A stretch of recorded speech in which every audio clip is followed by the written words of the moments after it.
Here is how podcaster Joe Rogan described it. You don't want militarized people in the streets just roaming around, snatching people up, many of which turn out to actually be U.S. citizens that just don't have their papers on them. Are we really going to be the Gestapo? Where's your papers? Is that what we've come to? That has also become a big part of this so-called enforcement. I mean, Minneapolis is not a huge place, okay? And they are absorbing thousands of federal officers, more than any other deployment that they've done so far. And we are seeing these encounters where you're seeing federal officers, maybe ICE agents, maybe Border Patrol, walking down the street, stopping people, sometimes because they look Somali or they look brown or whatever it is. This is according to those people who were stopped, and asking them, where are your papers? Show me your papers. Where were you born? That's the stuff that we're seeing. And Americans like Joe Rogan are concerned about it. And I think part of it is, look, Joe Rogan's identity does not depend on defending Donald Trump and his administration doing things that are indefensible. And I see people all the time bending themselves on TV, bending themselves into all sorts of pretzel shape because they subsist from being a Trump supporter, and that's all they've got. Joe Rogan, I think, is speaking out of conviction, is speaking out of what he is seeing.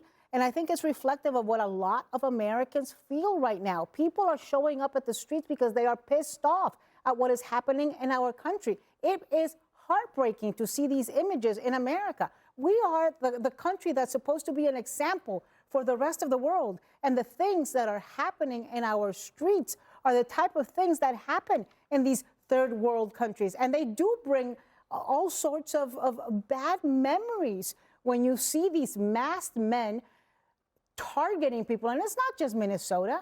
I mean, we remember the woman who got pulled out of the street in Boston by masked men. We have seen pregnant women dragged. In Minnesota, we saw 2 young teenagers who were working at Target, like so many of our children do. American citizens. Have a job while going to school, being pulled out, while screaming, I'm a U.S. citizen, I'm a U.S. citizen, because they look Latino and they were Latino. That is un-American and unacceptable, and good for Joe Rogan for standing up and denouncing it. More of Trump supporters, if they want him to be a good president, should be doing the same. Let me play what he said about the Renee Good video that we've been discussing. Listen.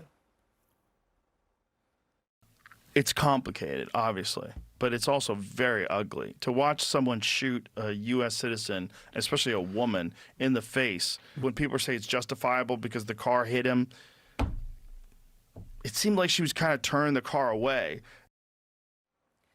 Now, Joe, what was really striking to me about this Quinnipiac poll, 53% said it was unjustified for the ICE agent to shoot Renee Good. But I was also really surprised by how this has penetrated. 82% of registered voters say they saw that video. So you're talking almost universal impressions of what happened there. Is it, I don't know, are Republicans misreading the situation or risking misreading the situation? Look, if anyone saw the last segment, right, I had no problem defending the officer, and I think Joe Rogan's factually wrong about his assessment. But I am a big Joe Rogan fan, and I listen all the time. And he is really emblematic of one of the most successful things Trump did in the campaign. It was to engage podcasters and win a lot of people who listen to that type of forum. I have a conversation in my head with Joe Rogan for hours every week. I'm a big fan, right? I talk to him. So when I hear him challenging something that I believe, or my gut reaction to something, I actually listen to him. So I do think this is a problem for Trump because I think he is a very good barometer of where people stand. Again, this instant, he might be factually wrong on. I think he is.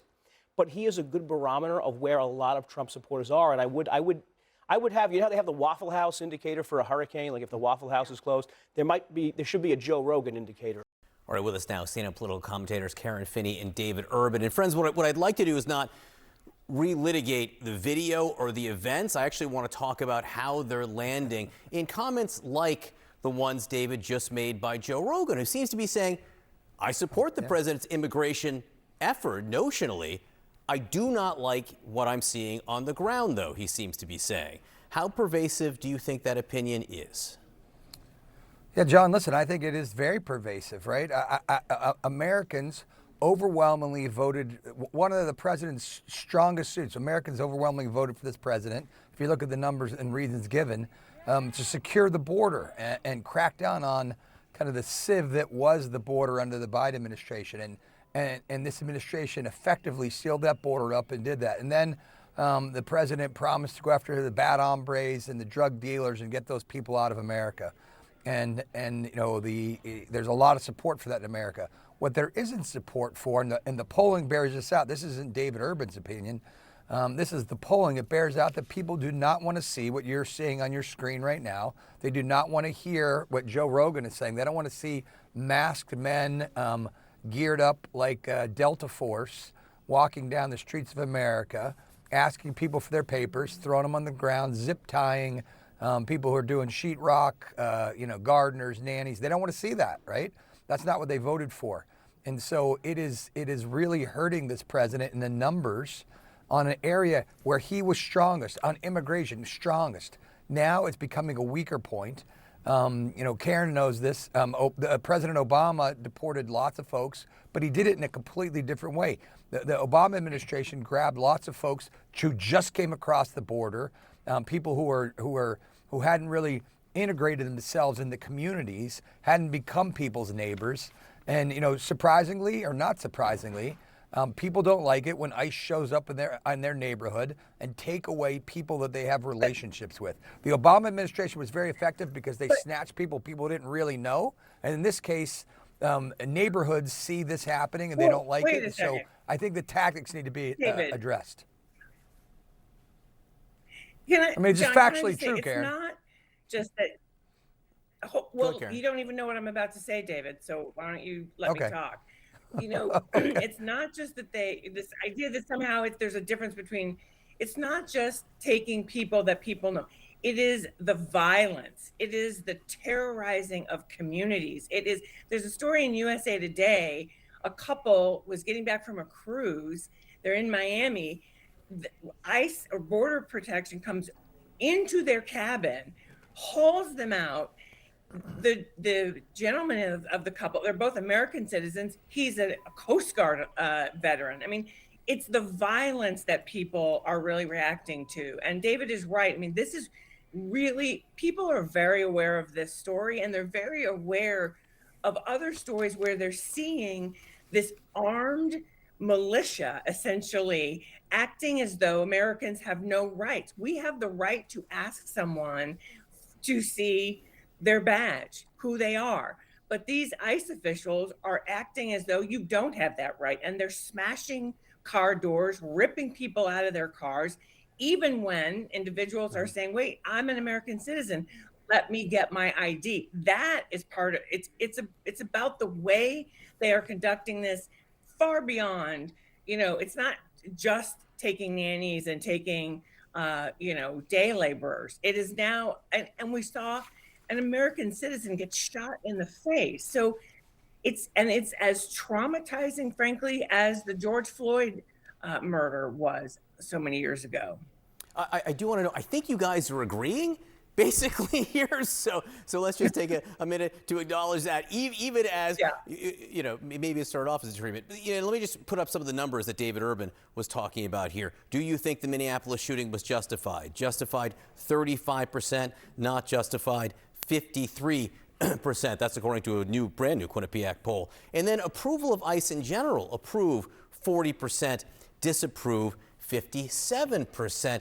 And once again, I go back to just the idea in the culture now, even among people who may be more supportive of the goals here. You know, Zach Bryan has a brand new album out, you know, the biggest country singer there is practically, fills stadiums. And I just don't know Zach Bryan's politics one way or another, but he comments on things being too woke, plenty.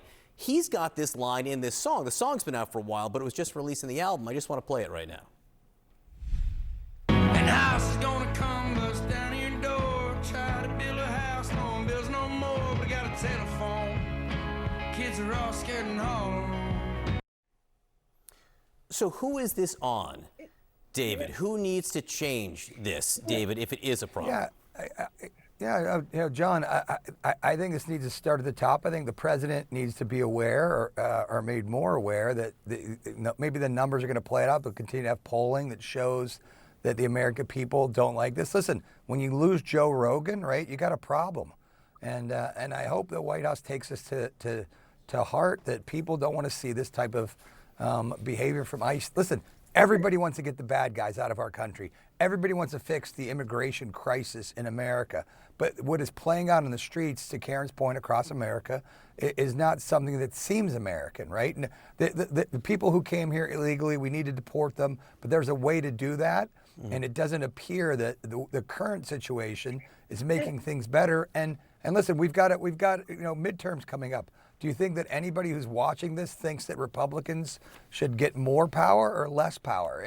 And these things are all are super important for the administration to take into account.